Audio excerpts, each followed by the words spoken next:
नमस्कार विद्यार्थी मित्रांनो, श्री शिवाजी शिक्षण प्रसारक मंडळ बार्शी संचलित जिजामाता विद्यामंदिर बार्शी येथील इयत्ता चौथी तुकडी ब च्या विद्यार्थिनी संत तुकाराम महाराज, संत चोखामेळा महाराज, संत शेख महम्मद महाराज यांच्या अभंगाचे निरूपण करणे या उपक्रमाचे सादरीकरण करणार आहेत.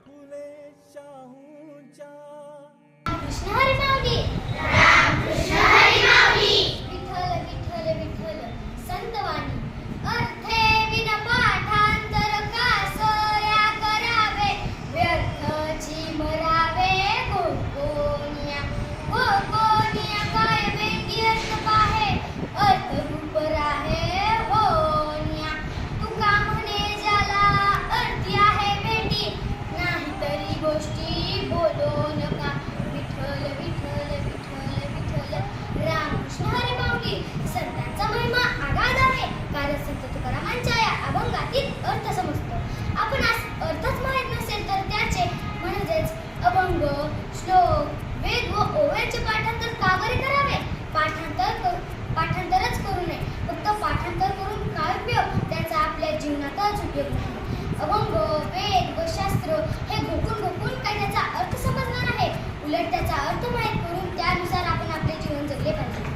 म्हणूनच संत तुकाराम महाराज म्हणतात की ज्याला भक्ती मार्गाचा अर्थ माहित आहे त्याने त्या मार्गाने जावे, उगाच बड्या मारू नये. विठ्ठल विठ्ठल विठ्ठल. रामकृष्ण हरी माऊली, रामकृष्ण हरी माऊली.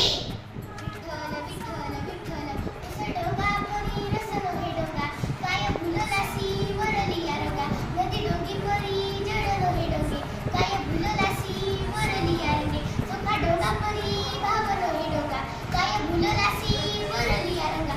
रामकृष्ण हरी माऊली. विठ्ठल विठ्ठल विठ्ठल. डोंगा म्हणजे बाकडा तिकडा. ऊस वरून बाकडा तिकडा जर दिसत असेल तरी त्याचा रस मात्र बुडत असतो. नदी जरी बाकडी तिकडी वाहत असली तरी तिच्या पाण्यावर आपली तहान भागवते. ऊस आणि नदी बरोबरून बाकडी तिकडे असली तरी त्यावरून आपण फसायचे नाही, कारण रस गोड असतो आणि नदीत तहान भागवते. याचप्रमाणे संत चोखामेळा